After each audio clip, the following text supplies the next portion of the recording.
this is Heather Hoffman, and I'm here today to share another card using the July 2020 Kit of the Month. I love that fun rustic floral image, and I love that other little sentiment just to pair up with it. I was every now and then I get lost on a technique or something to show. So sometimes when I hit that point, I kind of go back to something I've done before and just do it again with something fresh and change it up a little bit. And this is one of those techniques I'd done a while before, but it'd been a good long while, so I thought I'd go ahead and try it again. So I'm going to start off using my Misty and some watercolor cardstock. To go ahead and stamp my image, I am using VersaFine Onyx ink, so it's a watercolor friendly ink. So just make sure it's an ink that'll work with watercolors and isn't going to run when you add water to your image. I stamped it 2 times thanks to my Misty to make sure and get a great impression. And then I went ahead and just pulled out a fun rainbow of distress inks. I like this technique best with the little tiny cubes. And as you can see there, it's very, very easy and quick. I'm just using kind of the corner of those cubes to quickly just kind of spot some color there around. Definitely not any kind of a fiddly, complicated coloring technique. Just kind of pop that color on there, smudge it directly onto your watercolor paper.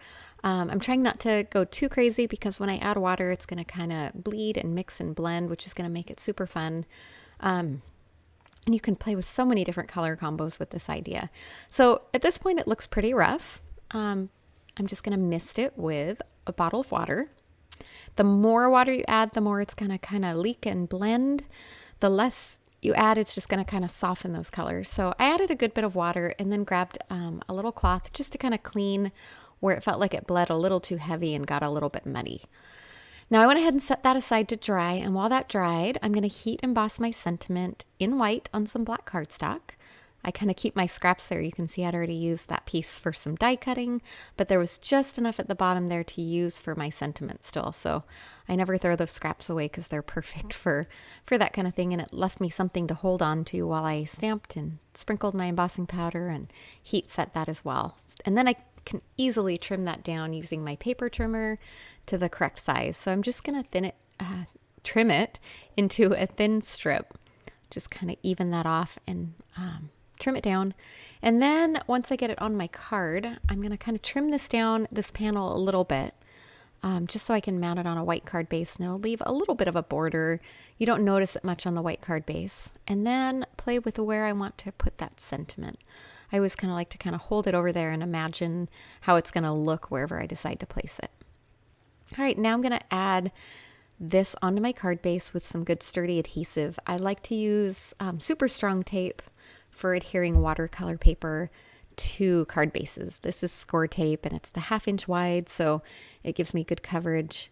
And that way I just know I'm going to get a good sturdy fit. My watercolor paper is going to kind of flatten itself out on my white cardstock, and it's not going to peel or curl up and get in my way. I kind of debated here for a minute. I almost put that black sentiment on just with more of the tape, and then I decided, nope, I have to add a little bit of foam tape for dimension. So I just trimmed some little pieces there to adhere that over the top. And then again, I was kind of thinking I was done here, but then I opted for just one more little touch to add a bit of sparkle. So a few sparkling clear sequins is kind of the final little finishing touch to tuck around on here. So I'm going to arrange those kind of around the flower so it kind of draws your eyes around the card. And then I can pop those on there with a tiny bit of glossy accents using my crystal katana, my jewel picker, to kind of nudge and hold those into place. So much easier than trying to hold them with your finger. I put enough crystals and bling and everything on my cards that this has been a great tool for me to invest in. And I really love using it for that little touch on my cards. All right. And there you go. Super simple, kind of a fun abstract watercolor look that helps keep you from overthinking your watercoloring. All right. Thanks so much for coming by today. I hope you enjoyed and have a wonderful day.